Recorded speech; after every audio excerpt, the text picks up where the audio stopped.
Not one time. Again, these guys were recorded 2015. They're saying all the same things that this whole election that just happened last month was about. It had nothing to do with Democrat, Republican. Do you like Donald Trump's haircut? Is he a liar? Is Hunter Biden a pedophile? It didn't matter.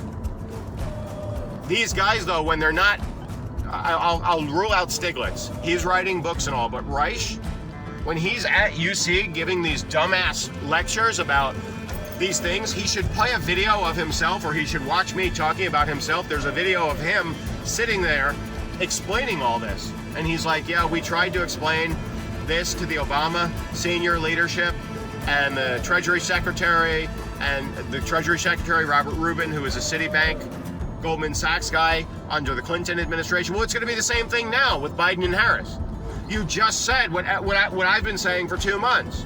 Don't think that just because Democrats are going to get in, all of a sudden they're going to listen to your egalitarian, anti-free market corporatism stuff. And Stiglitz was saying the same thing. I got frustrated at the World Bank and in the Clinton administration because I was advising them, please don't let these companies pour out the American system.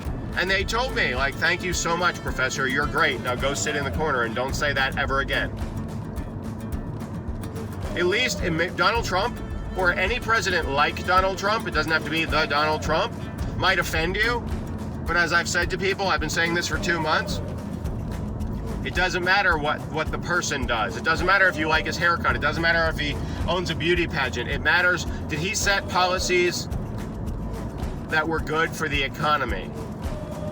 And it would have been nice to hear one of these professors say, oh, without the labels and without, oh, I want Hillary Clinton to win, or I want some Democrat to win. They're not going to listen to you either, Reich, because of how they got into office.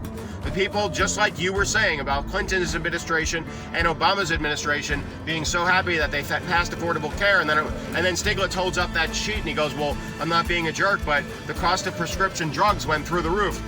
You should sometimes be like, well, forget that you don't like Donald Trump. When he says, I just ran a deal to get the cost of prescription drugs to go down, and screw the Affordable Care Act, we don't need that to make overall costs go down. You should say, oh, that's not a Democrat or a Republican thing, it's a full Congress thing, worried about political economics and scarce resources. And you didn't do that. You're too focused on the people. Oh, this guy's bad and this guy's evil and his economics don't make sense. And you just were telling your colleague at a university in 2015, leading up to the 2016 elections, oh, well, when I was working in the Clinton administration, we had big plans to do all this stuff, but then they pulled me in the side of the room and the chief of staff was like, you'll get fired if you keep this up. You're on staff and that's great, but know your place. And Stiglitz was saying the same thing, essentially. Nobody's gonna do what you're talking about, but you demonized up until this last election a month ago.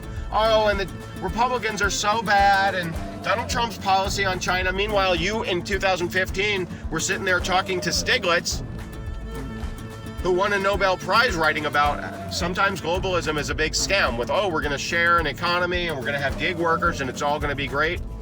You just twisted that. Your own words and your own discussion, because you don't like conservatives. The simple solution is, it didn't matter. You should have, instead of being on the internet and telling grad students and kids that like the president and all these people are terrible and economics is bad in the White House and that you have a better way, you should have just said the sitting administration did a great job economically, except trickle-down economics, you have to really supervise it or it will never trickle down because companies steal the money. But you should have said, and by the way, when Democrats get into office, they talk a lot, but then their chief of staff or their senior